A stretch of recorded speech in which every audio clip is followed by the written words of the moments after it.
What is up? And I am Randy, and welcome to a Cubic Deck Profile 2008 of March.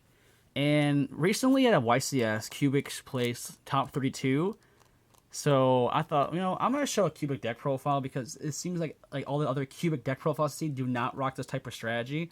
But so I'm just going to make it aware for everyone who watches this video on how devastating Cubics can actually be and how scary they actually can be to any deck that actually faces them.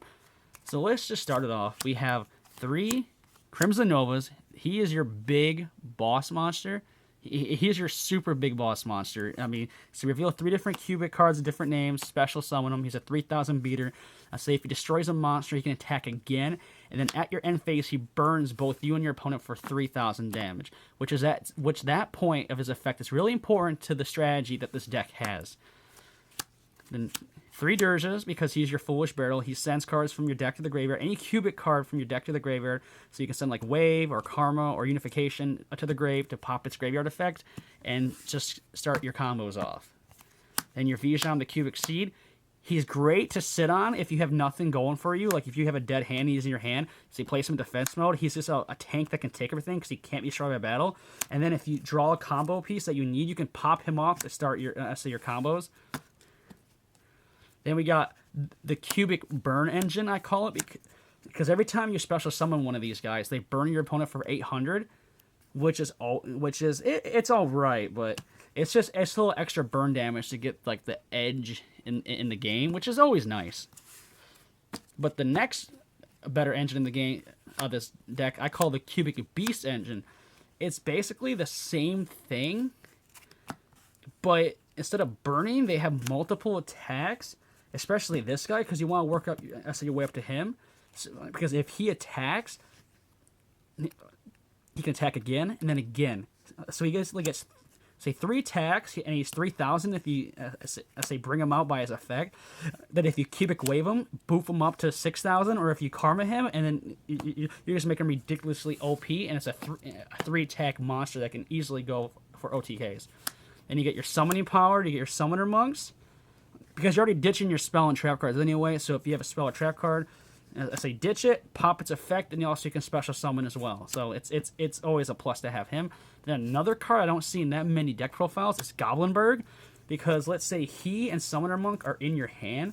You summon him, he switches to defense mode, then you can special summon him. He goes to defense mode. You can use his effect to discard a card from your hand, start your combos, but then after those combos, you actually can go to a level 4 Exceed play, which is always nice. I say just more monsters and more damage on the board. And the last 2 monsters I reckon that feel is a BLS. We rock tons of light and dark monsters in this deck, so he comes out, I say, really easily if he's drawn. I say another double attacker, and if there's a problematic monster on the board, just banish it. Simple as can be. Then Winged Dragon and Raw Sphere mode, because I say why not pop 3 of your opponent's monsters? I say this is good for anything. Anything. True Dracos, Pendulum Magicians, anything, bam. It just gets rid of their board. Now we're going to go to the spell and traps of this deck, which are very important to the combos. We have 3 Cubic Karmas, which basically you can send any amount of, say seeds to the graveyard, and say boost up one of your Cubic monsters by 800 points per seed. But then when this is in the graveyard, you can banish it and add a Cubic monster from your deck to your hand. And then also, if it's in play and Cubic monsters, Cubic Seeds are summoned during your opponent's turn, it halves their life points. So it has really good effects, but you mostly want it for its graveyard effect because that starts your big combos. Then 3 Cubic Waves. This card is really, really good because most people do not see this coming, because this doubles one of your monster's attack, then halves one of your opponents. So like I said, with one of your big 3,000 beaters, you can pump them up to 6,000. 12,000, just ridiculous, and go for OTKs. And then also has a graveyard effect that's it's okay. Like you can negate your opponent's effects, say with Cubic counters, but that's not the reason we rock Cubic. Then we have Parallel Twisters. Now we're already sending spell and trap cards to the grave anyway for their effects, so why not pop one of your opponent's back rows in the process? That's what Parallel Twisters does. Pop one of your set cards, then pop one of your opponent's back row. Simple as can be.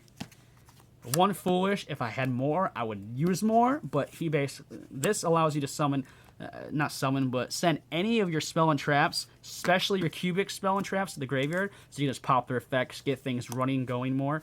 Lightning Vortex, on budget, not, I say no Regeki, but if I could rock a Regeki in its place, I would. But Lightning Vortex does have its perk because you're already sending the card to the graveyard. So if you send one of your spell or traps, say cubic spell or traps, there you go. You got a spell card to activate in your graveyard and use its effect. Now for draw power, I tried using Pot of Desires. I like Pot of Desires, but for this deck, it does not work. I would always find myself sending away major combo pieces. So I try to find something else. A card that is banned that would be great for this deck for draw power is Graceful Charity, because the whole draw 3 cards, discard 2, how many spell cards you can just discard from your hand or trap cards from your hand and use their abilities, plus you're getting cards, it'd be great, but it's banned.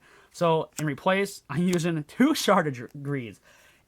If you don't know what this is, it's basically a delayed Pot of Greed. I mean, you play this, 2 turns later, you're going to send this to the graveyard, draw 2 cards. That's pretty much what it all is about.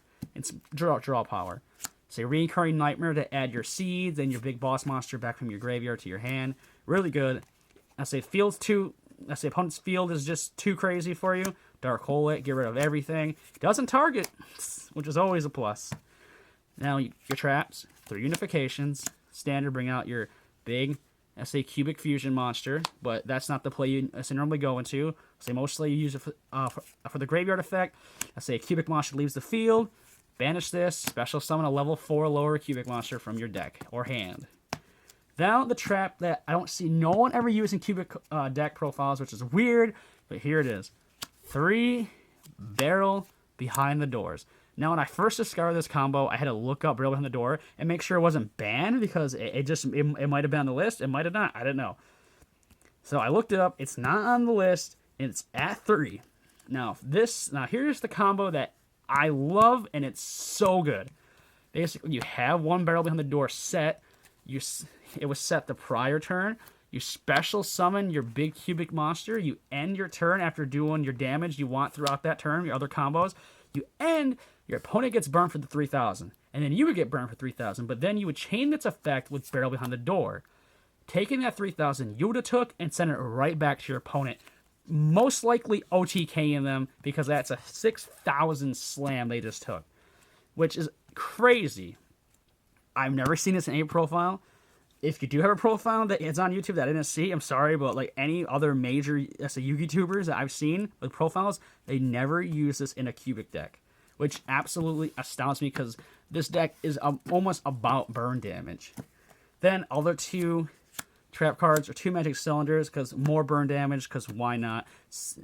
Negates an attack, then deals battle damage back to your opponent, because that's amazing. I don't know why this card doesn't have more play. I mean, I can see kind of why and not, because it is a good negate and send card, and also does damage, because we're dealing with a whole deck that does burn damage basically, and then does tons of damage by attack, so it's a perfect fit.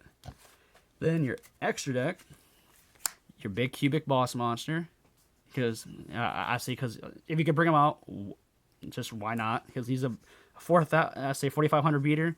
Can't be destroyed or targeted. He's a god out there. Then you get your rank 4 exceed plays, 1 Masquerade and negate effects, monster effects during battle damage, 1 Utopian negate attacks in general, protect your weaker monsters, a Symphony, and a Castell to switch your opponent's attack monsters to defense. So get rid of any problematic monsters, so you're not worried about it. And then 1 Dark Rebellion, because so you can have another big beater on the board. Why wouldn't you? Now we're going to go to a side deck. The side deck it ain't even done, but it's just some ideas I have tossing around in my head. I mean, we have 2 Vector Pendulums to basically stop all pendulum plays. I mean, anti-pendulum. So it stops all pendulum effects in the pendulum zone. And then we have Lecter Pendulum, which he negates all pendulum effects anyway. So he's basically, he's in the zone, bam, no pendulum effects at all, gone. Then we another underrated card, which I always go into sometimes, is Amato Owado. This card I think it's really underrated. It's getting some spotlight, but I think it's still underrated for what it can do. It basically negates every monster effect out there besides Spirit Monsters. So if you're running that weird guy that's running Spirit deck, this card will cripple any deck it goes against. And then it bounces back to your hand during your end phase. So basically, you go through your main phase 1, your battle phase and all that. Then you save your normal summon for him if you still have it. Normal summon him during main phase 2. Stops your opponent's monster effects their entire turn. Then just bounce it back at the end of your next turn. Yes, you cripple yourself during your next turn, but because you're going for big damage, so you don't rely on the monster effects that often. It's mostly spell and trap card effects to get these combos really going. System down for your ABC matchup. A Dark Hole that I didn't take out yet because I already put one in the main deck, but I'm thinking, so what can I put for it? So it's basically a sub for a general monster destruction card. 2D barrier because it's great against pendulum matchups. Bam. Divine Wrath, just basically you have this set. Oh, Electromite, get rid of it. Then we have more anti-pendulum matchups because that seems like the majority of decks you go against now. So basically I make my side deck for the majority. So Summon Limit, I say stops a pendulum deck in its place, and Summon Gate as well can stop a pendulum deck in its place unless they have a way to out it. But I say mostly they don't. And then also I say Unwavering Bond as well is a good card for pendulums as well. So basically this side deck is mostly against pendulums and a little bit of ABC. Then I have room for one more card, but I have not figured out what I might add. So if any suggestions for the extra deck, just let me know. Not extra deck, but the side deck. Let me know down in the comments. But that has been the Cubit deck, and it's a really good deck. I suggest you get into it. It's extremely cheap too, so if you want a cheap, good deck, Cubics are really, really good to invest in, especially with the combos I showed today. And there's many more combos you can do. You can make this deck to do as many combos as you want. Just make it to a pure OTK, to a pure burn. The possibilities are endless. But that has been my Cubic deck profile. Hope you guys enjoyed the video. If you did, leave a like, comment, and then also subscribe. And until my next video, bye-bye.